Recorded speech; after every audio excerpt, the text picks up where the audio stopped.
Assalamualaikum warahmatullahi wabarakatuh. Sebelumnya, perkenalkan nama saya Muhammad Fadilah dengan NIM 17056621106, Prodi S1 Manajemen Fakultas Ekonomi. Di sini, saya akan mempresentasikan hasil laporan yang telah saya buat berjudul tentang Laporan Praktik Kerja Lapangan di PT Wasasa Lain, Bidang Keuangan, Divisi Finance and Administration. Nah, di sini terdapat daftar isi ya, yaitu bab 1 membahas tentang latar belakang, tempat pelaksana, proses kegiatan praktik kerja. Bab 2 itu membahas tentang profil perusahaan, struktur organisasi, visi dan misi perusahaan. Untuk bab 3 itu membahas tentang bidang kerja, kendala dan cara mengatasi kendala, kesenjangan teori dan keterampilan, dan lalu membahas tentang kontribusi. Untuk bab 4 itu membahas tentang kesimpulan dan rekomendasi. Oke, kita masuk ke bab 1. Di sini adalah latar belakang, yaitu Universitas Negeri Jakarta merupakan institusi pendidikan yang mengedepankan keterampilan dan pengetahuan mahasiswanya. Dengan mengedepankan hal tersebut, dapat membuat kualitas akan sumber daya manusia memiliki jiwa yang kompetensi dan etika yang baik dalam menghadapi tanggung jawab di dunia kerja. Hal ini dapat diwujudkan karena tujuan dari pendidikan nasional, yaitu maksudnya program PKL atau praktek kerja lapangan, yang merupakan program yang mengimplementasikan pengetahuan di institusi luar perguruan tinggi dengan tujuan menambah wawasan dan pengalaman. Nah, di praktek di lapangan ini kita dapat melatih mental, wawasan, dan menambah ilmu yang sangat berharga dan menjadi modal utama dalam eee dalam mengetahui lingkungan dunia kerja. Oke, kita masuk selanjutnya, itu tempat pelaksana praktik kerja lapangan. Nama perusahaan yang tempat praktikkan di PKL ini yaitu PT Wasasa Line. Alamatnya di Jalan ND nomor 8/10, RT 8 RW 11 Tanjung Priok, Jakarta Utara, DKI Jakarta itu merupakan sebuah perusahaan atau lembaga swasta ya. Oke, selanjutnya adalah proses kegiatan praktik di lapangan. Di sini adalah tahap yang pertama adalah tahapan persiapan. Praktikan itu mempersiapkan persyaratan seperti surat pengantar dari UNJ, surat permohonan PKL dari pihak UNJ, kurikulum vitae atau CV, KTP, transkrip nilai, dan kartu tanda mahasiswa. Untuk tahap pelaksanaannya yaitu waktu pelaksanaan dari tanggal 19 Februari 2024 hingga 26 Juli 2024 selama 5 bulan. Untuk jam masuk dan jam operasional di PT Wasalan itu Senin sampai Jumat itu masuk dari jam 8 dan pulang jam 5. Untuk jam istirahatnya itu dari Senin sampai Kamis itu jam 12 sampai jam 1, sedangkan dari Jumat itu jam 11.30 sampai jam 1. Untuk tahap penyusunan laporan, itu perhatikan itu menyusun laporan PK itu tentunya memiliki waktu dan target dalam menyelesaikan laporan tersebut ya. Maka dari itu, dalam menyusun laporan PKL harus dicatat poin-poin yang bisa diambil dalam kegiatan PKL. Nah, poin-poin tersebut itu kegiatan yang dilakukan selama PK itu sendiri. Tentunya sebuah referensi yang sangat dibutuhkan dalam menyusun laporan PKL itu sendiri. Oke, kita masuk ke bab 2, yaitu profil PT Wasasa Line.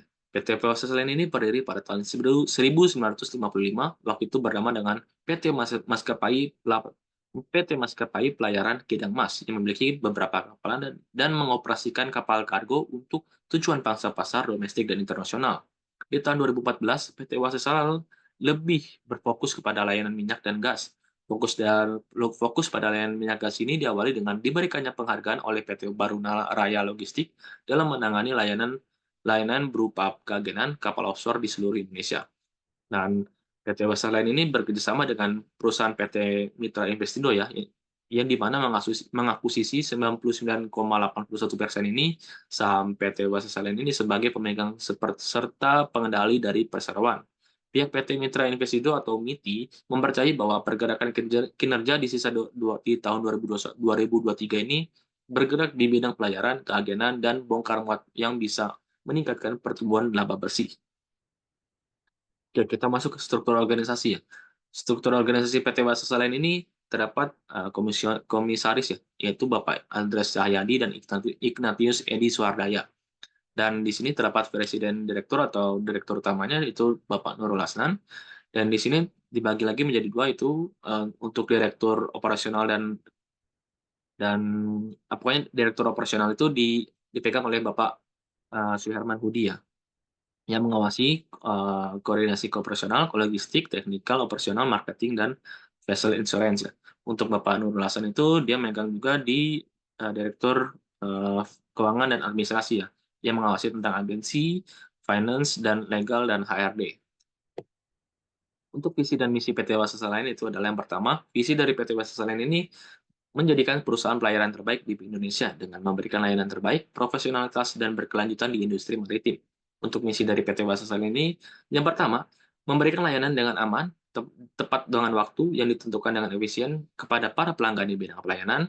Untuk yang kedua itu meningkatkan kesejahteraan terhadap karyawannya dengan selalu memberikan pengembangan terhadap sumber daya manusia dan lingkungan hidup kerja yang kondusif. Yang ketiga itu menerapkan perkembangan teknologi dan dipraktikkan ke dalam operasional dengan tujuan meningkatkan produktivitas dan efisiensi. Yang keempat, ikut kontribusi dalam pelestarian lingkungan laut. Yang kelima, memperkuat hubungan kerjasama dan jaringan terhadap mitra bisnis dengan tujuan menciptakan sebuah peluang dan nilai tambah terhadap seluruh yang terlibat dalam kepentingan. Untuk bab 3 kita akan membahas tentang bidang kerja. Di sini praktikan melaksanakan kegiatan PKL di PT Wasesa Lainnya, yaitu perusahaan yang bergerak di bidang perkapalan. Praktikan ditempatkan di divisi finance dan administration, di mana kegiatan di divisi tersebut itu menangani hal berkaitan dengan anggaran perusahaan dan catatan terkait transaksi keuangan. Nah, pekerjaan yang dikerjakan oleh praktikan itu yang pertama adalah melakukan penginputan pembayaran pembelian ke dalam sistem akurat dan mengecek invoice setelah melakukan penginputan. Untuk yang kedua adalah membuat pencatatan struk dari transaksi di akurat yang dilakukan oleh PT Wasesa lain untuk menjadi bukti perusahaan menggunakan Microsoft Excel. Yang ketiga adalah melakukan rekapitulasi transaksi bank pada perusahaan setiap bulannya, mencatat laporan keuangan ke Microsoft Excel. Dan yang keempat adalah melakukan pengecekan dan pengisian daftar pajak masukan yang dapat dikreditkan atas perolehan barang kena pajak atau jasa kena pajak. Oke, kita masuk ke kendala dan cara mengatasi kendala. Untuk kendala yang dihadapi oleh praktikan yang pertama itulah mengalami adanya sistem akurat yang sedang maintenance dan servernya yang suka down. Dan yang kedua itu adalah kendala yang dihadapi oleh praktikan, yaitu printer yang tiba-tiba rusak atau tidak membaca dengan baik. Dan yang ketiga adalah internet yang terkadang suka lambat atau rusak. Yang keempat itulah praktikan merasa canggung dan kaku. Untuk yang kelima adalah suhu ruangan yang terlalu dingin ya. Nah, yang selanjutnya adalah cara mengatasi kendala. Mengatasi kendala pada akurat yang sedang maintenance dan server down itu bisa dengan mengecek situs website secara berkala, atau bisa juga dengan menghubungi layanan upgrade itu sendiri. Dan yang kedua adalah dalam mengatasi kendala dari printer yang rusak adalah mengecek terlebih dahulu nih printer yang rusak itu tersebut, memeriksa dari koneksi kabel, memastikan kabel USB itu terhubung dengan baik, atau bisa juga dengan menelpon layanan untuk dapat memperbaiki printer yang rusak. Dan yang ketiga adalah mengatasi internet yang rusak bisa dengan cara menghubungi layanan internet dengan ataupun juga bisa dengan membeli sebuah jaringan internet yang baru. Dan yang keempat adalah mempraktikkan, bercoba, beradaptasi ya, apabila, praktikan merasa canggung, praktikan bisa beradaptasi terlebih dahulu terhadap lingkungan sekitar agar rasa canggung tersebut tidak muncul terus-menerus. Untuk yang kelima adalah menghadapi suhu ruangan yang dingin, biasanya praktikan akan keluar ruangan terlebih dahulu untuk menurunkan suhu yang dingin tersebut menjadi suhu tubuh itu menjadi suhu yang normal gitu ya, agar tidak dingin lagi. Oke, kita masuk ke kesenjangan pengetahuan dan keterampilan ya. Yang pertama itu susah dalam melakukan inovasi nih, dikarenakan tidak semudah teori yang diajarkan pada perkuliahan. Salah satunya yang diajarkan itu pada semester 5 ya, yaitu perencanaan bisnis yang diajarkan oleh Ibu Heni Haryani. Tentunya sebuah inovasi itu memerlukan keterampilan dan pertimbangan serta pemikiran yang sama nih dengan pihak lain. Nah, untuk kesenjangan yang kedua itu adalah salah satu mata kuliah yang diajarkan pada semester 4 yaitu mata kuliah pengambilan keputusan bisnis yang diajarkan oleh Bapak Andi Muhammad Sadat. Ketika menyelesaikan sebuah masalah, memerlukan sebuah pemikiran yang bisa membuat masalah tersebut dapat teratasi. Namun, praktikan dalam mengutarakan solusi dalam menyelesaikan masalah terhambat dikarenakan membutuhkan informasi yang akurat dan validasi. Kesenjangan yang ketiga itulah mata kuliah etika bisnis yang diajarkan oleh Bapak Pawenari pada semester 2, tentunya mengajarkan bahwa sikap hal yang harus diterapkan ketika berada di perusahaan, praktikal mengalami kesulitan nih dalam bertukar pikiran dengan karyawan lain karena praktikal menjaga sikap dan ucapan disebabkan kebanyakan karyawan di sana adalah orang orang tua. Oke, kita masuk ke kontribusi. Di sini kontribusi yang pertama yang dilakukan oleh praktikan adalah berkontribusi dalam menyelesaikan pekerjaan di antaranya mengolah data dan penginputan data. Untuk kontribusi kedua adalah berkontribusi dalam membuat formulir pajak dan pengisian form tingkat komponen dalam negeri. Dan yang ketiga adalah berkontribusi dalam pengecekan daftar pajak masukan yang dikreditkan perolehan barang kena pajak atau jasa kena pajak, dan mengecek daftar pajak tersebut diberi kewenangan untuk mencocokkan faktur pajak dengan daftar pajak masukan. Oke, kita masuk ke bab 4. Nah, di sini ada kesimpulannya. Praktik kerja lapangan yang dilakukan oleh praktikan ini di PT Wassasil ini selama 5 bulan, terhitung dari tanggal 19 Februari 2024 hingga 26 Juli 2024. Praktikan menyimpulkan bahwa kegiatan praktik di lapangan ini sangat bermanfaat bagi mahasiswa. Dari kegiatan PKL tersebut menambah ilmu, wawasan, dan pengalaman yang berharga.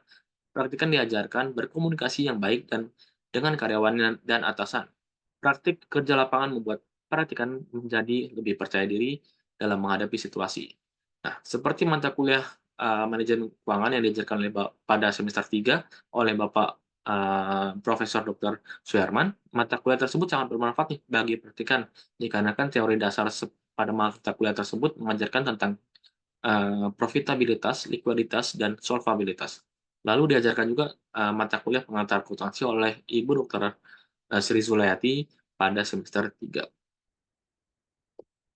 Oke, kita masuk ke rekomendasi.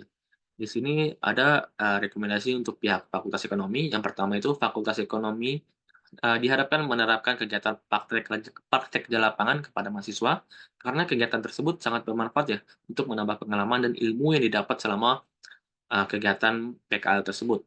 Dan yang kedua itu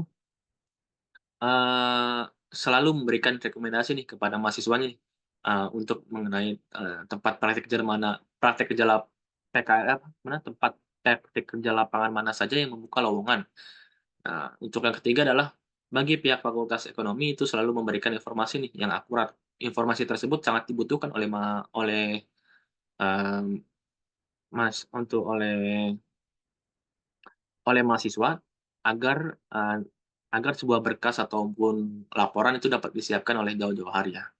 Oke, untuk pihak PT Waskesalen tersendiri itu, dikarenakan PT Waskesalen ini adalah, PT yang baru pertama kali menerima anak magang ya, jadi diharapkan setelah praktikan selesai menimba ilmu di perusahaan tersebut, maka dapat membuka lebar nih bagi mahasiswa lain agar bisa mempelajari, agar bisa belajar gitu ya dan menambah pengalaman mengenai industri pelayaran nih. Diharapkan juga bagi PT Waskesalen memberikan pengalaman yang baru bagi para mahasiswa agar pengalaman yang didapat semakin banyak. Oke. Oke, mungkin cukup sekian presentasi dari saya mengenai laporan yang telah saya buat. Kurang lebihnya mohon maaf. Wassalamualaikum warahmatullahi wabarakatuh.